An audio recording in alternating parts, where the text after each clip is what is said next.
Welcome to another episode of the Underground Bunker Podcast. This is your proprietor, Tony Ortega. And this week, wow, what a great guest I've got. Mark Ebner has agreed to join us here at the podcast. Ebner, how are you, man?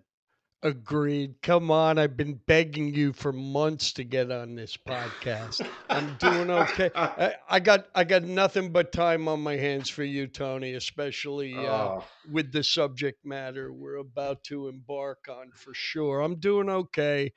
LA's all right. well, Yeah. you remember that when the Danny Master trial ended in a mistrial, and I needed a drink after that experience. You You know just what? happened to be right around there, and we got together. We had a drink. That was so fun. That's right. I picked you up basically at the courthouse steps and whisked you away to another dimension, the Dresden room. We have to give a bump to the locale for sure.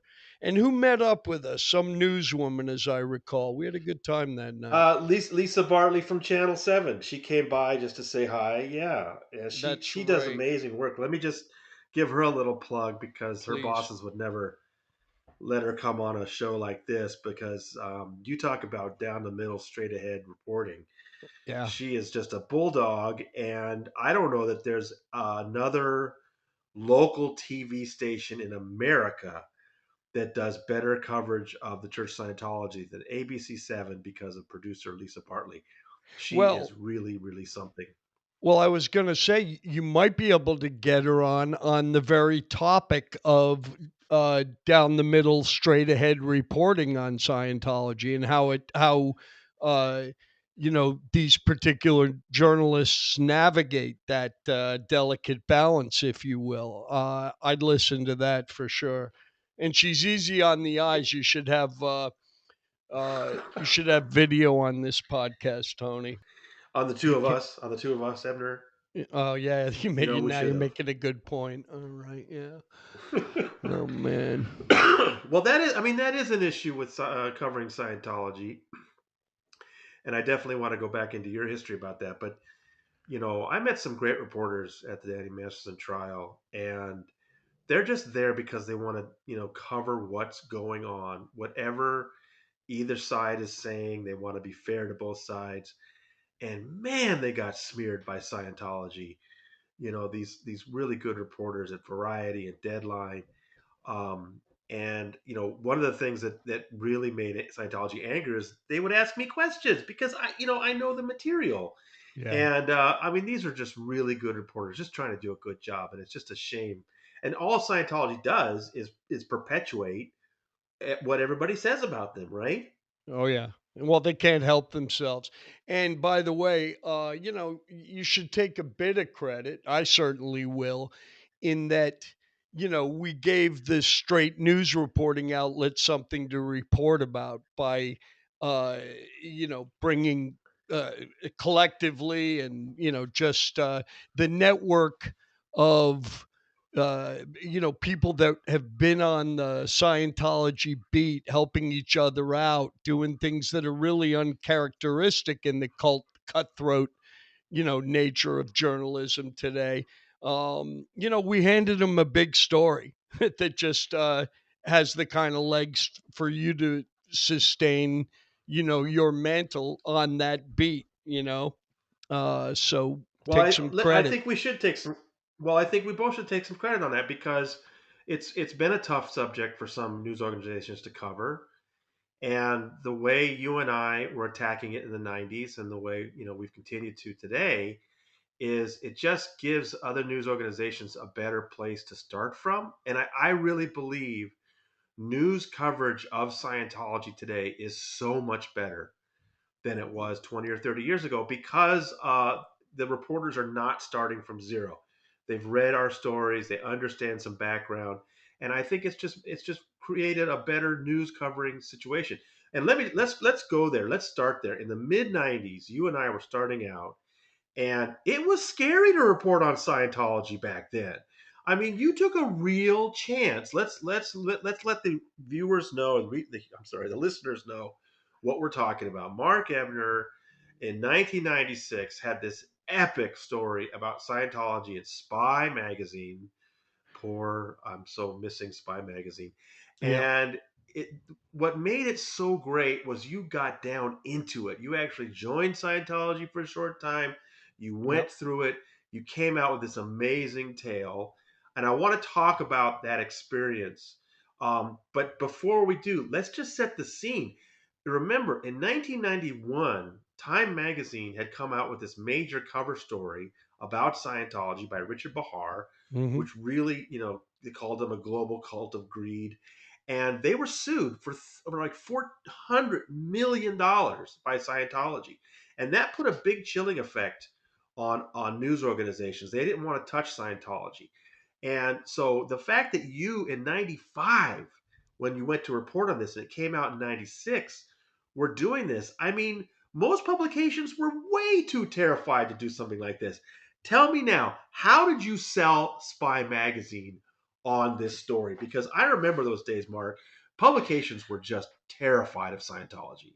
Right. Well, I'll give you a little backdrop and a little history up until that point. I'd been slinging ink for the Glossies, Premiere magazine, and various movie magazines, doing puff profiles, and the occasional investigative Hollywood story up until that time. And during my run through the Slick magazines, there were only really maybe two or three publications where the editors, excuse me, pardon the overused phrase, but they just didn't give a fuck, Tony. And Yeah, one of them would be Chris Connolly during his short tenure at Premiere Magazine. You know, another uh, was the people at Spy. I mean, that was their bread and butter, just taking a chance on things and waving the First Amendment flag, and that was it. They didn't. I wish there was a story about me having to hard sell a story on Scientology to Spy Magazine, but honestly, there wasn't.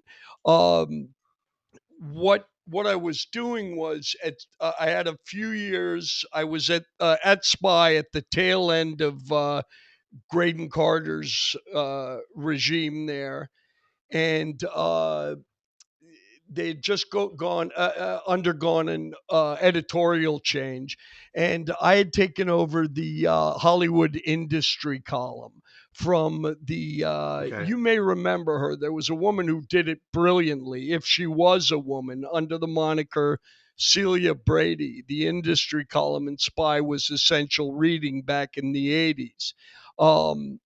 I took that over. Celia Brady was no more, and I was doing little blind items like Sylvester Stallone getting caught uh, uh, in his trailer on a movie set. He's hot mic'd and he's getting a blowjob and he's saying, "Say my name, cradle the balls, work the shaft." And I'd work that into a little item in the column. What would be another one? Oh God, there were so many, but you get the point. Another one of my favorites was on the set of Usual Suspects, 1994. Brian Singer walked into Kevin Spacey's trailer and found Kevin with his young boyfriend that he had imported from France. This was Brian Singer's boy for the duration, and he walks into Spacey's trailer, and there's Spacey jacking off with Singer's French boyfriend, essentially palming his testicles.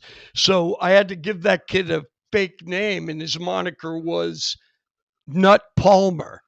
And I would laugh, and I don't know what my readers thought, but that's about all I was doing. So I was definitely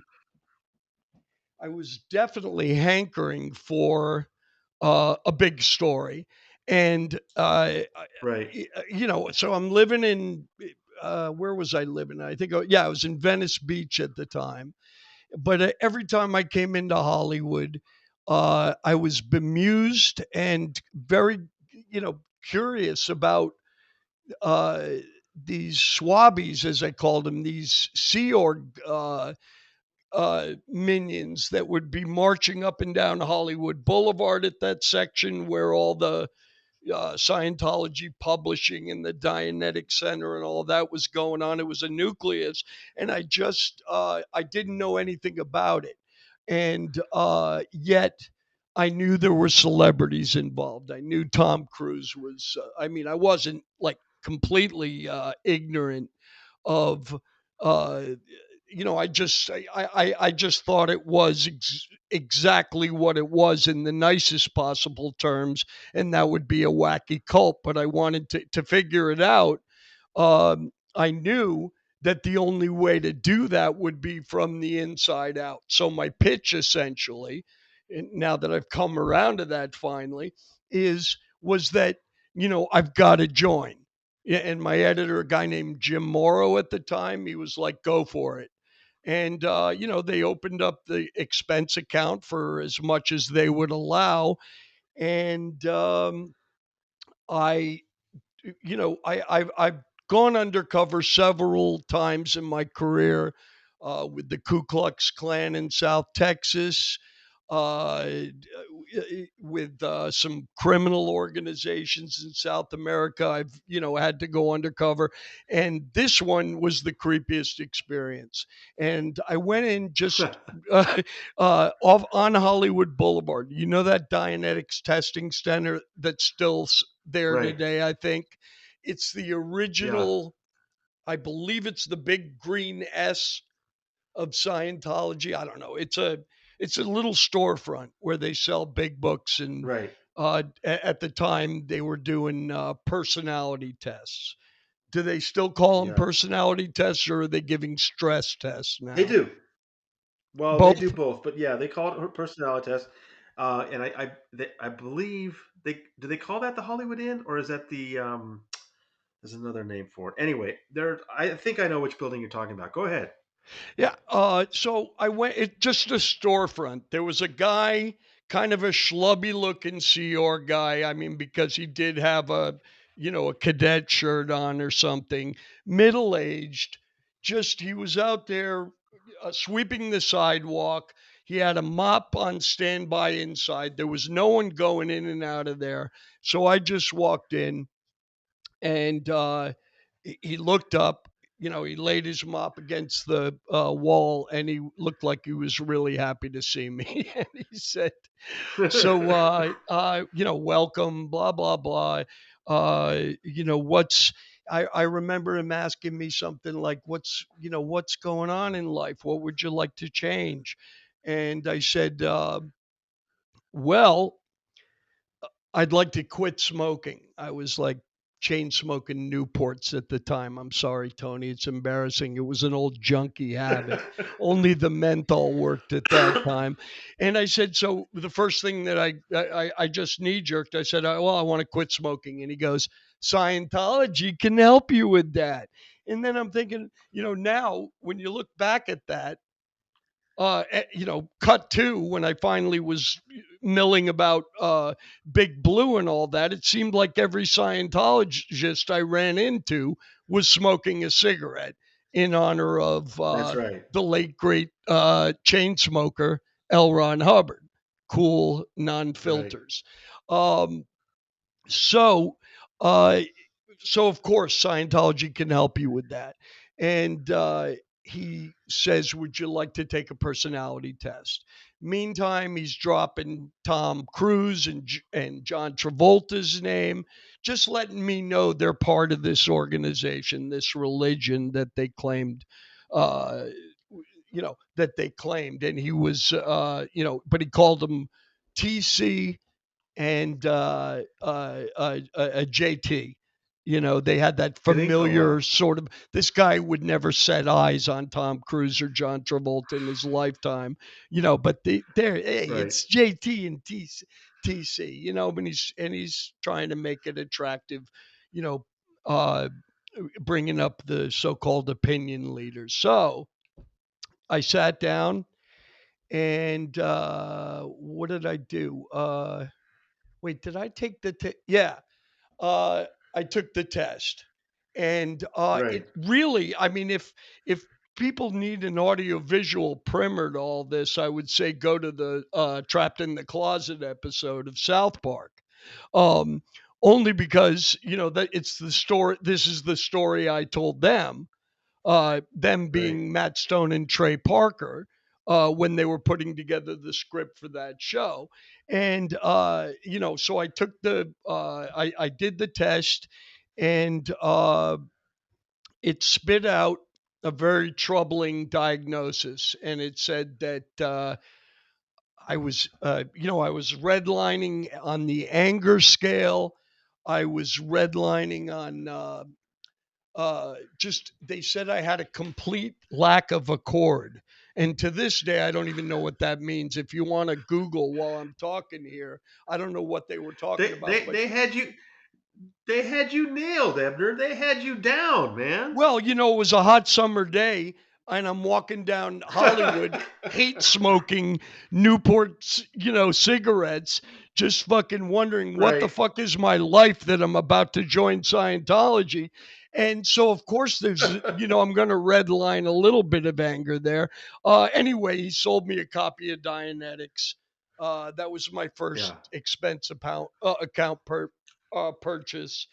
And basically uh, they had given me that test, the results of which would follow me, as I'm upsold throughout the process. I didn't see that guy Mm. again from the Dianetic Center. He had routed me over, actually put me in a van and gave me a ride over. The body routing in Scientology should not go unacknowledged. Yeah. Yeah. It's a combination of, well, it's almost like Vegas, where you have to go through the casino to get Oh, out the yeah. door. And that's at Right. everything, all their events, all their functions. Just one man, you know, just sleepwalking through this. And next thing you know, I'm at Big Blue and I'm getting regged. Is that how you say it? I think they say Registrared. Yeah, regged. I think they say regged. that's right. I'm Right. getting regged there, and it's like getting onboarded into the worst job imaginable, and that entailed uh, going into these auditing rooms. I still wasn't on the cans. I was doing what's known as book one auditing out of the book. We were doing some clay modeling. Can you explain that, Tony? Well, Because Hubbard. Yeah, I mean, Hubbard was not only do they think he discovered all the secrets of the universe, they also believe he came up with the best educational techniques. One of which was this idea of his that you don't really get to learn a concept unless you can kind of put your hands on it. And in other words, the word they use is that you should have mass on a subject. And one way that you can get mass on a subject is to literally create an image of it in clay. And so they ask you, okay, to create a clay diorama of a concept.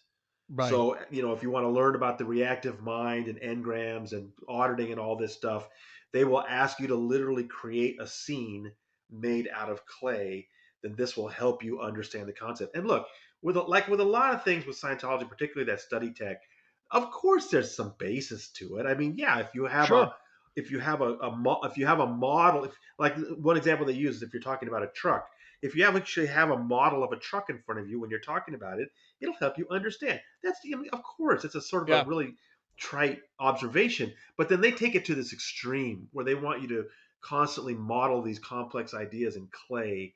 And it's just something that they do at a lot of different levels in Scientology. Right. So picture this. I'm in a course room at the Big Blue, and for your listeners, that's the big org, right? That's it's got they have AOLA, they have everything there. It's uh the Big Blue building, and on Sunset, and I'm in a classroom there, and over in the corner, someone's yelling at a rag doll, like shaking it and yelling at it. And I really, honestly, I think I had a brush with the Moonies when I was about 16 years old in Boston, which made me a little cult sensitive. I don't need to get into that story, but that was pretty crazy.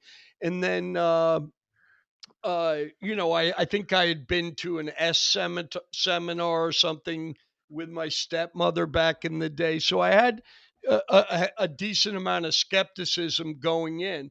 But like you were saying about playing with Play Doh, the shit does work in, certain instances and things like that. And what I found was that when they got me in a room to do some like intense auditing, whereby my auditor's sitting there, it was like Black Mirror then, is what I'm trying to say. It was Yeah, really weird. These rooms are, very they're soundproofed and they're really small, and it's like a high-tech confessional, or something like that. yeah, You know, and and he asked me to take me back to a traumatic point in my life. And so I'm submitting at this point. I'm like, let's see how this goes, because I had been right. hypnotized before, to a positive degree on certain things, and I understood hypnosis even has its benefits. So I didn't quite recognize it as such, but looking back over my shoulder, hypnosis has a lot to do with the way Scientology works their mind control. And this was very similar because the trauma thing, I remember I said, I told when I was about 5 or 6 years old, we had a crabapple tree in my backyard, and I was small enough that I could get out on the branches of it. They were very thin. And one day I did that, and the branch snapped, and I fell, and I hit my chin on a rock, broke my teeth, had a concussion, passed out, and so that was the scenario that I went back to, and it was very real, right? So, Uh-huh, uh, right. so I'm doing this, and I'd run through the whole story, and then the auditor would say, let's go back to the beginning, you know and Right. literally just picking up details. This is intense, and it's very time consuming, and Yeah. by the time you're through with it, it may not the phenomena that occurs is that by the end of for me anyway, I was just busting out laughing at the end of it, Yeah. because mainly because the whole scenario had become so absurd. But understand, if that's the case, they can still run cover and still explain to you that you just blew the charge of that, traumatic event in your life. Well, there's an interesting thing you do in the story because the repetition is key. Yeah, And you in the story you mentioned that if you say the word ball enough times, 50, 100 times, it no longer has any meaning after a while, right? It exactly. becomes this thing. And I thought that was a really smart observation because I think that's a lot of what Scientology is. It's just the repetition puts you into kind of a trance state. Words no Yep. longer have meaning, start to have these bizarre cognitions. But let me ask you this: when you were going through that, and you were, in the belly of the beast, you were in Big Blue, which is the former Cedars of Yep. Lebanon Hospital, and just off of Sunset, and must have been, big corridors and rooms you went through. Were you ever concerned that they were going to figure out you were a reporter on a story? Did they ever come close to that? Did they ever get a little make you a little nervous about that? No, I told them I had a story. I think I told a couple of them that I was a poet. I didn't want to. I wanted to keep something. I wanted to keep it creative so that I wouldn't get tripped up at any point. So Yeah, yeah, like right, I like to right. write, and I'm a poet, and this, that, and they this was now I'm really like I'm prime raw meat at that point, because they know that, they can route me to the celebrity center and I'll feel right at home there amongst my own, or the Yeah. way they try and sell it to you. And Right. so I finally, after about the first week, I winded up at Big Blue, where they basically sec check me out. They put me on the cans. Your needle is floating. That's a good sign. That's all I remember. She asked me like a few perfunctory questions. Um, and, my response was that I had experienced a breakthrough in the limited time I was there. And I wasn't lying, to be honest with you, Hmm. only Right. because the shit works on your head. And ultimately, hypnosis. Have you been hypnotized, Tony? I have not. Well, what happens is if you're with a professional and you're susceptible to a trance, uh, when you're in that trance and when you come out of it, you feel really good. You know what I'm saying? You're like on the Yes. cloud that you Right. had to imagine yourself floating through, to make yourself vulnerable to the power of suggestion that comes in hypnosis, whether it's to quit smoking or quit saying the F word or whatever obstacle in life you want to get through. Hypnosis can work in that regard. Um, because what happens is when you're about to reach for the cigarette, let's just say, the suggestion that you were giving pops up and you put it down. You see what I mean? Because you I see. you've learned Yes. a great truth. You've learned that in hypnosis it would be your mantra, for lack of a better word, and that is not the right word, by the way, would be, for my body, smoking is a deadly poison. I need my body to live. My body deserves my care and protection. See, I've never forgotten that. And that was like back when I was 17 years old trying to quit smoking for the Wow. first time, right? Wow. And, Yeah. Yeah. the parallel is there. And you come out of it and you feel fucking good. And that is um, the high that doesn't get talked about often enough. That when you're going through um, uh, auditing, or just the act of uh, auditing as confessional. Yes, I know it sounds crazy, and it sounds like I'm giving them all this credit. I'm really not, because we both know that Hubbard stole all this shit. You know, this wasn't, his whole entire methodology was an amalgam of, you know, uh, Freud, who he ended up hating and becoming his enemy, Jung, who else? I mean, this guy learned from the best and put it all together, and Well, let me created and his let me own just recipe. Yeah. let me just point out that what you're saying makes Scientologists howl, because they will tell you that L. Ron Hubbard told them that hypnosis puts people to sleep, but Scientology wakes them up, and it's the opposite of hypnosis. And if you ever suggest there's any hypnosis in Scientology, they scream bloody murder. But here's the Of truth: course. Hubbard's friends, his friends at the time, Forrest Ackerman, and other people that were with him in the 40s, said that he was a stage hypnotist. He Hmm. was a very skilled stage hypnotist, a master at hypnotizing people. This is Oh yeah. something that Scientology never talks about. They've Oh, of suppressed course this. not. They And let but me punctuate what you were just saying, Tony. They, once again, if you brought up hypnosis, they do everything shy of sec checking you again. They come down on you for that, right? And they being, right. anyone else, with that Scientology smirk and that, like know it all attitude walking around there. Uh, they would be like, Hang oh no. on, And they Mark, do. Mark, Mark, Mark. Hang on, Mark. Hang on. Yeah. We just had a little problem. Oh, Uh, I lost you for about 5 seconds. So I'll let me jump back in. see. Yeah, let me just let me do. my little thing about Hubbard being a stage hypnotist again, Got and it. then you take over again from there. Okay, so let's be Perfect. quiet for a second. You know, Mark, the thing about hypnosis is Scientologists scream bloody murder if you accuse them of using that. They say that, hypnosis puts people to sleep. Scientology wakes them up, and they really get upset if you mention hypnosis and Scientology. But here's the truth: Hubbard's own friends in the 1940s said that he was a skilled stage hypnotist, that Hubbard was very, very good at hypnotizing people and would do it in public.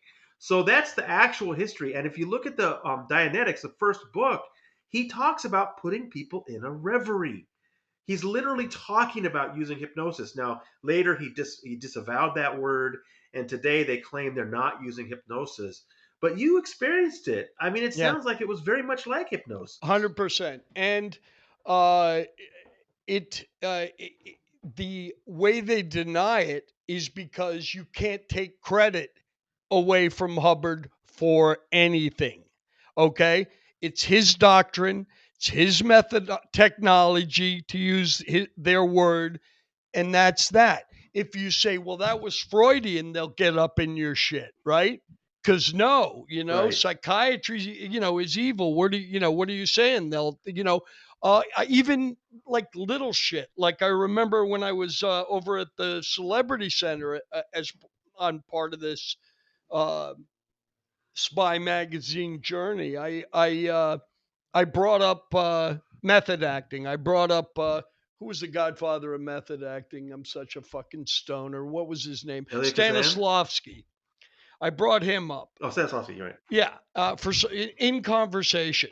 And the guy got real indignant with me. He was like, "That's re-stimulating an engram, and you're not supposed to." In other words, the idea of, you see it, this all is what I this is why I don't appreciate Tom Cruise or John Travolta, for that matter, or any of these Scientology actors as actors. For the simple reason, I don't think, and I think you and I had an argument about this once. Not, we didn't come to blows like we usually do, but my point is, there's a reason why you don't see Tom Cruise on stage, because he can't act. That's why, because he doesn't have it in him. If you're if if things that work in Scientology, if you're clear, right? If you've uh blown all this trauma from this life and all your past lives, going back, a billion years by contract, right? If you've blown that all out, what do you have to draw from that could make people feel like that could convince people from a stage? I stand on that. But so in other words, they don't want you drawing from your emotional experiences and your past traumas to create art. That's why I think Scientology artists are so full of shit and untalented, to be honest. Now, people can make the argument. They can say, well, they're on TV and that show was pretty good. And, yeah, it's when all you have to do is walk around in front of a camera, don't mug it, and hit your mark. I mean, it's it's not the biggest technology, and I don't even know why I got off on that rant, but I think it has to do with Tom Cruise being in the news now as the guy who saved Hollywood or something because he did a Right, blockbuster right. movie during COVID. I'm reading this shit, and he's being embraced Yeah. by Steven Spielberg. And fuck, let me get back to 1996 and them routing me over to the Celebrity Center. This was Yeah, exciting. This yeah. is something new. Now, mind you, because I submitted to a degree to everything that I had gone through in the coursework and the limited auditing experience at Big Blue, it was doing a number on me, and I knew it. So what I would do periodically during the week is I get in my I had a beat up Toyota at the time, and I would uh, roll the windows down and I would blast rap music, gangster rap music, and just drive out into the desert and literally clear my head for the next day. Because um, it what they're doing, out of the gate is powerful stuff. And I don't, Yeah.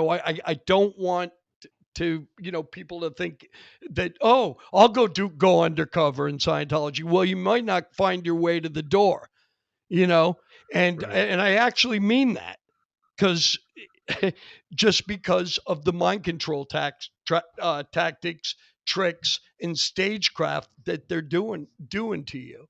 um I'm Right. running out of money at the Celebrity Center real fast, because um the goal there, first of all, you're here, you're with your kind. We have writers, we have actors, we have, look at these seminars we do here, all the scams, all the front groups active in one place. But it's sort of where the elite meet, I guess, the Celebrity Center. It has a long history. You can give the history of the actual building better than I can, Tony. But when I was there, Isaac Hayes lived there, and why wouldn't he? He's, getting Wow. up there, and Wow. Yeah. yeah, he's getting up there in years. Uh, it's the perfect cover for him to abuse women, one of which I know, who made the mistake of going up to his room there. Um, Obviously, I'm not going to say who that was, but she became a dear friend. And I haven't, talked to her in years, but she was not only a public Scientologist, but she was a celebrity's nanny. So if that rings any Wow. bells for you, you may know who I'm talking about. You may not, but what is it? R.I.P. Chef Isaac Hayes. Fuck that guy. Right. Honestly. Um, and so this was the place to be. But the next cell is the big Kahuna. They're going to get me to part with several $1,000s to do the Purif at the Celebrity Center.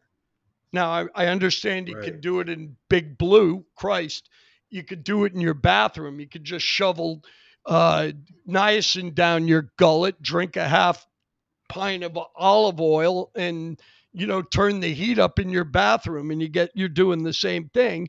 But they had it tricked out.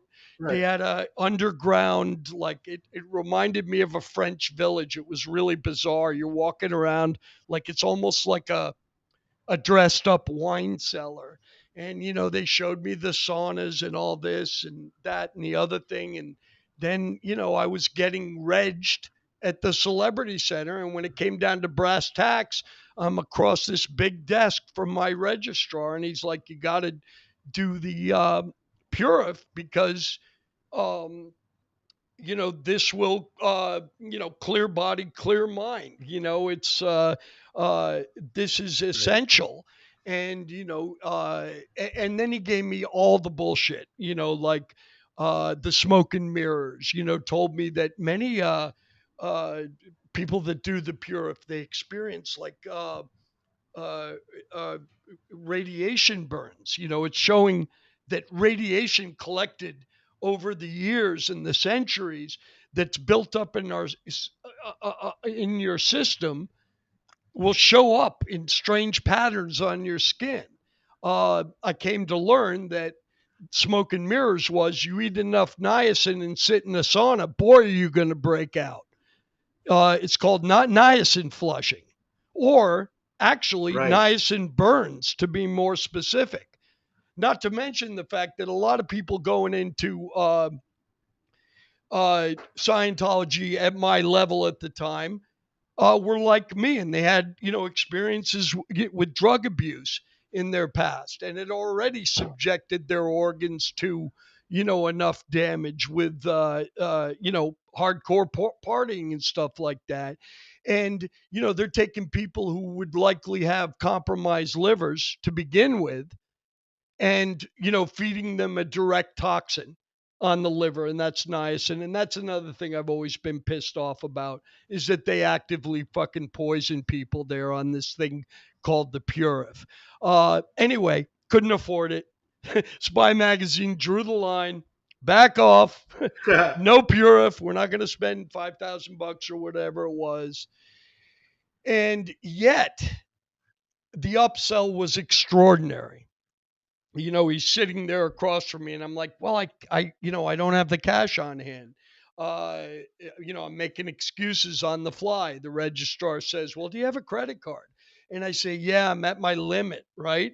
He goes, let me see that. He takes my American Express. I think I had a gold card at the time, and I was I mean, uh, what he did, I had no line of credit on it. You remember American Express at the time was just a charge card, a flashy charge card. You didn't get to, uh, Right. you had no long term credit line. So, anyway, he calls down, he gets some guy in a boiler room downstairs, and they figured out how to get me a credit extension on that card that Wow. something I didn't even know exists. They knew how to do it, and they said, "Look, we got you $10,000." Just they had a script in dealing with the company, Yeah. and so I Right. demurred. I was like, "Man, I'm not going out of pocket for shit here." And listen, let me think about it. And then I went home and I've glossed over a lot of the things that happened in my short 10 days that I was inside. But I will say this. I think a saving grace for myself, in fact, I know it, was that when I left, my phone was blowing up. They were calling every day, inviting me to something, somewhere, get together, this and that. They have a system that they work on people that are skeptical or who they haven't heard from. They don't let you go. Every day you're getting calls all day long about something you just have to do. And I was just like, yeah, no, I don't think so. I'm busy, blah, blah, blah. Yo, what do you mean you're busy? This is your, they had ways. And I didn't fall for it because my next order of business was to get my ass to my computer and get on the old news group, Alt Religion Scientology. That means nothing to people who grew Right. up on the internet, but to you and I, that place was the repository of everything suppressive. You Right. Right. know, I mean, Yes. this is where I got to meet uh, I'll throw some names.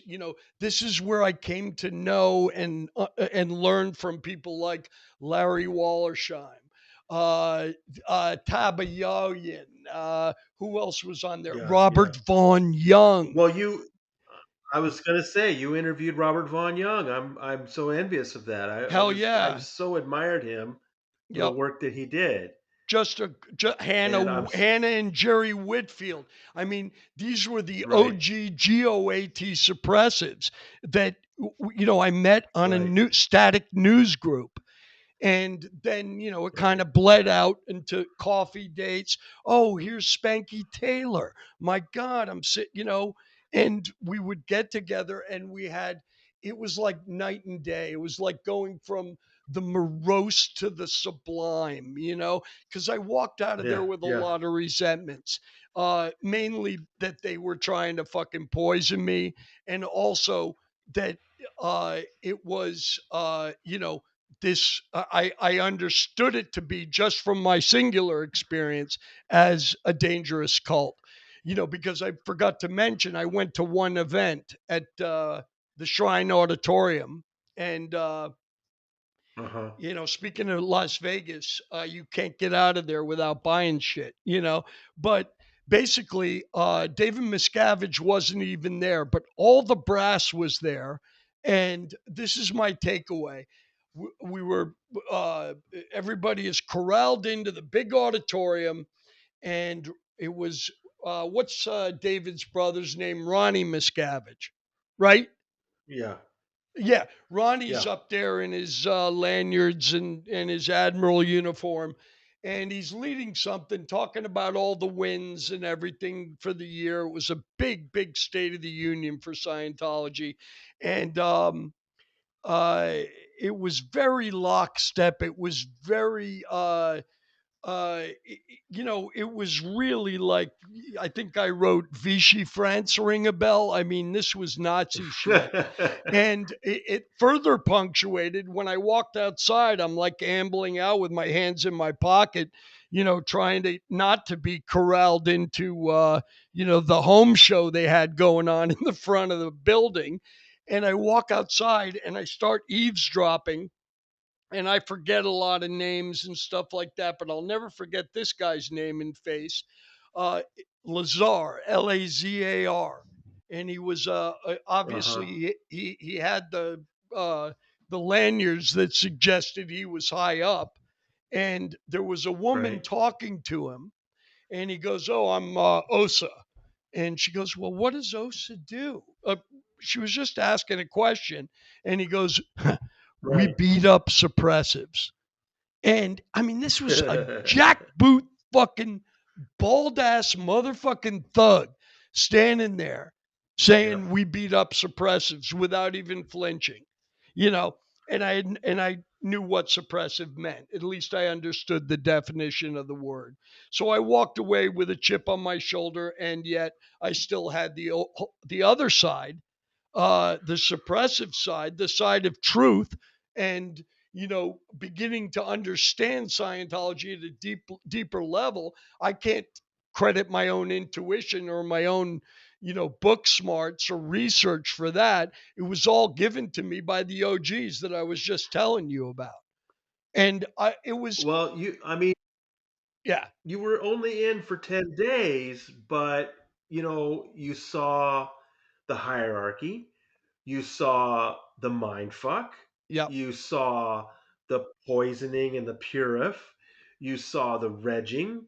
I mean, you got a real good sense. You can tell from reading the article that you got a really good basic sense of the appeal, the come on, the patter, the intensity that's put on people once they decide to come in.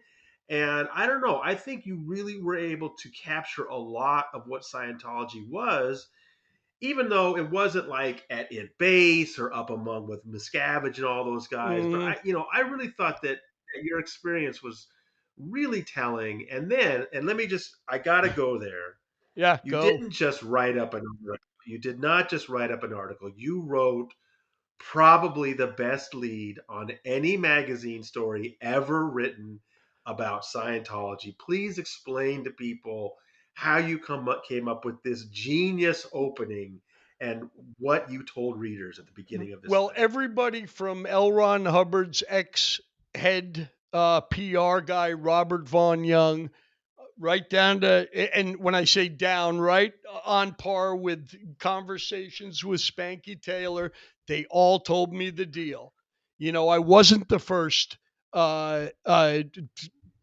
journalist to do an expose on Scientologists. You mentioned Libby, but there was also, there were you did a book from our with our girl from Florida. I mean, there were people that had tried, and they said uh, they said without a doubt they're going to come after you, and they will try and do everything they can to try and discredit you.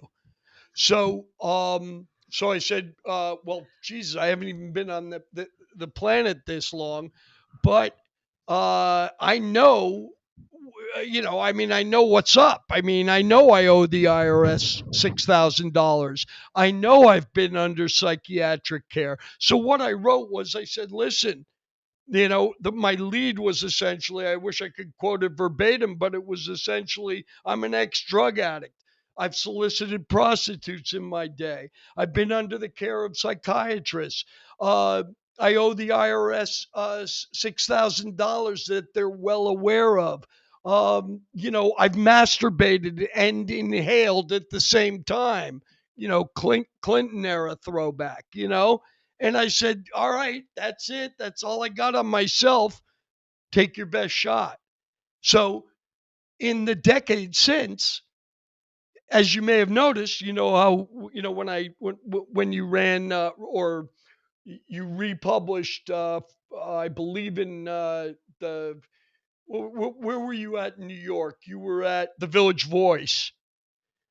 Is that where you republished the PI files on me that were originally published in Gawker?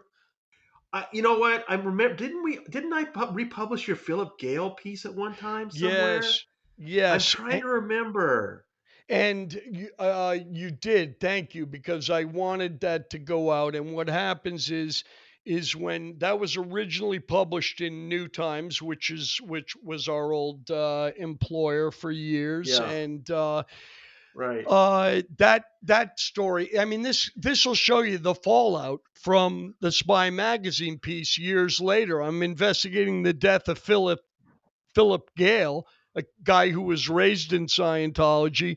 His mother was, speaking of head PR, she did all the PR comms for Scientology. And, this kid went to Delphi, but he was possessed by a brilliance that got him into MIT when he was 14 years old. And, by the Right. time he was, getting ready to graduate and go off into the wide world with his friends at MIT, on L. Ron Hubbard's birthday, he threw himself out of a classroom window at one of the tallest buildings on MIT campus, and the Scientology connection could not be ignored. But that story for me was a real think piece. It was a beautiful mind type story, and It was a great piece. I Great wanted to, piece. yeah, well, I wanted to know Philip Gale. And the only way to do that was to Yeah. go and meet his friends, because I'd never get the truth Yeah. from even his own mother. Another reason, another reason to uh, just fucking hate Scientology because of what it does to people and what it does to families. I was like, when I'm interviewing his mother, I wanted to shake her. This is your boy.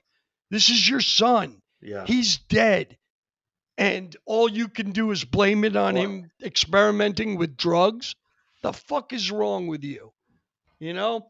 right. Sorry, but And I owe you one. I owe you one because you then encouraged me to talk to his sister, yes, Liz, Liz Gale. and I got to write a really nice story about Liz Gale at my website, and then that helped get her, I believe, on the aftermath, and she had a brilliant episode Yeah, on Leah Remini's show, Scientology in the Aftermath. So, and yeah. now she's You been know, doing a lot of stuff on TikTok. and She's doing great. that's why your beat, your Scientology beat, is an outgrowth of, literally, as angry as I get about the cult and what it does to people and families and all that. What I take a breath and I come back, and in journalism, yeah, I had that bang up, teeth cutting, made my career story. Do you want to buy a bridge? It's on my website, www.hollywoodinterrupted.com. Anybody can read that story, but you know, I'm glad that we're spending an hour on this, only because I get to reflect on my experience on the Scientology beat, and it never really stops. You're always looking out, but if I find something, I knew who to send it to.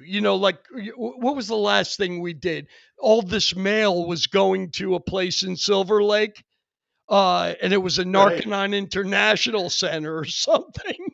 This little shitbox in Hollywood. Some guy kept getting the mail, you know. And when the mail goes to the wrong place, you're not tampering with mail. And yet, what do I do when I find this? What do I do when I find Gay Rabice's award plaques? I know who to go to. And why do I go to you, Tony? Right. Because I know you'd do the same thing for me if I was on the beat. Yeah. And we're not the Scientology reporters. The ones that have survived through the years and not been scared off by the cult, have, I mean, we've engendered a brilliant community, and that's one of the best things. And that's what bring, takes me off the like fucking rage I have about this cult, especially during a time where uh, it's almost like we're living under the umbrella of cults now, and you have to swat them away everywhere you look. QAnon, what the fuck is going on there, right? I mean, that is definitely a cult, but it's wow, how dangerous can you get if you can't identify the leader and people are still following this? Then we really have a problem. At least we can identify Well, Hubbard and yeah. make fun of him, right? Crazy, man. Well, and one of the crazy things about Scientology is, you and I have had so much fun exposing the things it does and the abuses that it produces, that kind of thing. But it's really small. I mean, the total number of Scientologists, practicing Scientologists in the world is probably only like 20,000. But it's got a few famous faces like Tom Cruise and John Travolta, and that's why it gets a lot of press and a lot of curiosity from people. QAnon is literally millions of Americans. Yeah. I mean, there's just no comparison. So even though Yes, but QAnon may not have some of the worst practices that Scientology does, it is kind of amazing how quickly in just a few years this these ideas gripped American minds about deep underground military bases with tunnels full of children and just crazy stuff that millions of Americans subscribe to. I'm with you. I'm just amazed at this kind of stuff, that we live in this time now where this stuff is just awash in society. yeah. And because I don't know what to do about it yet and I don't have that much clarity, back to Scientology, I will say that um it's what's an analogy I could make? Okay. I'm a story I'm working on now involves kiddie porn, right?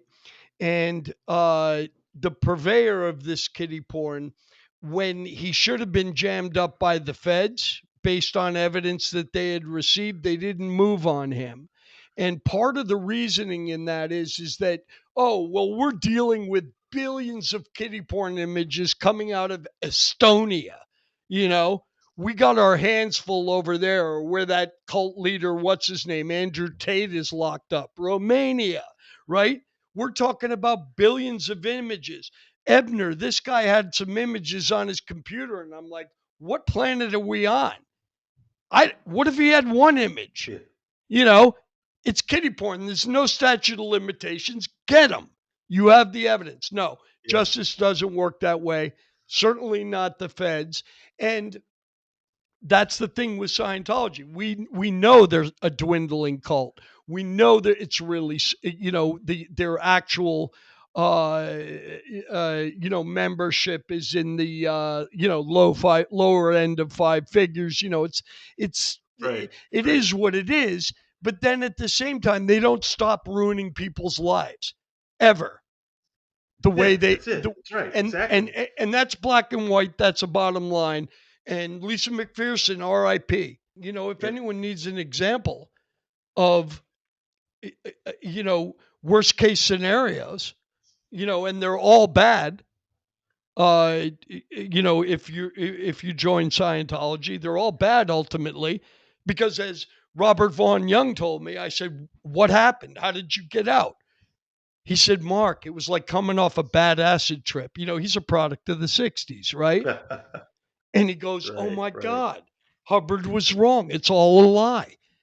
And I was like, man, I'm so glad I met you, because that is the bare bones realization that could save you.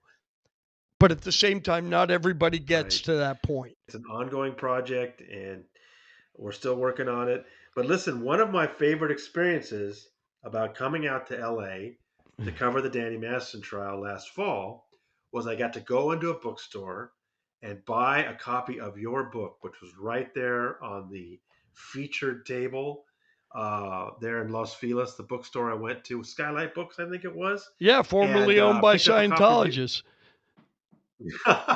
It's I true. picked up a copy of your book, and tell could you tell people about it? Let's get your latest work out there so people Yeah, know. the book I co-authored it with a young man named Giancarlo Granda, and it's called "Off the Deep End: Jerry and Becky Falwell and the Collapse of an Evangelical Dynasty." Speaking of cults, and that's a whole other episode. But it's a strange, true tale of a kid who found himself in a situation, who landed in a situation where he had his Mrs. Robinson moment with the wife of the leading evangelical in the country, if not the world, the heir to the, you know, moral majority Jerry Falwell outfit. Uh, Jerry Falwell Jr. and his wife, he wound up in a cuckold situation, and he was banging his wife while the head of the largest evangelical university in the country watched and jacked off and jumped in for sloppy seconds. I guess they call them cleanup cucks. Okay, that's the dirty shit. You probably heard enough. But what's amazing about it is that it's like a domino effect. There's a companion documentary which lays it out for people who are too lazy to read a 270-page book from HarperCollins called Off the Deep End. Just watch, God forbid, Billy Corbin's doc on Hulu, and you can see while Giancarlo is cuckolding Jerry Falwell Jr., you can see how that leads to the run up to the election and Donald Trump getting elected president of the United States with the uh, the evangelicals who arguably tipped the election in his favor, thanks to Jerry Falwell Wow. Jr. You know, so that's the Well, let book. me let me I'm just real proud of it. Thanks for bumping it. I do appreciate it. well let me encourage people because it's Giancarlo's story told from Giancarlo's point of view, but the writing is just delicious, and I know where that's coming from. It's not coming from Giancarlo. Well, So Giancarlo, he's make sure you pick it eloquent. up, folks. He's eloquent. He's polite. He's not brutal and coarse like I can be. But when you're dealing with cult leaders, you got to go. You got to hit them below the belt. You got to make them feel it. Thanks for having me on. I hope we accomplished as much today, Tony. I love you, man. And we had fun. We had fun. I always have a great time. And when I come back out for the retrial, we got to have another drink at Dresden. Okay, Mark? Yeah, you bet. And maybe we'll even do a little House of Pies. Let's end it Yes. on House of We Pies both. because I love pie. All right. All Talk to right, you brother. later, man. Thank Later, brother. you. All right.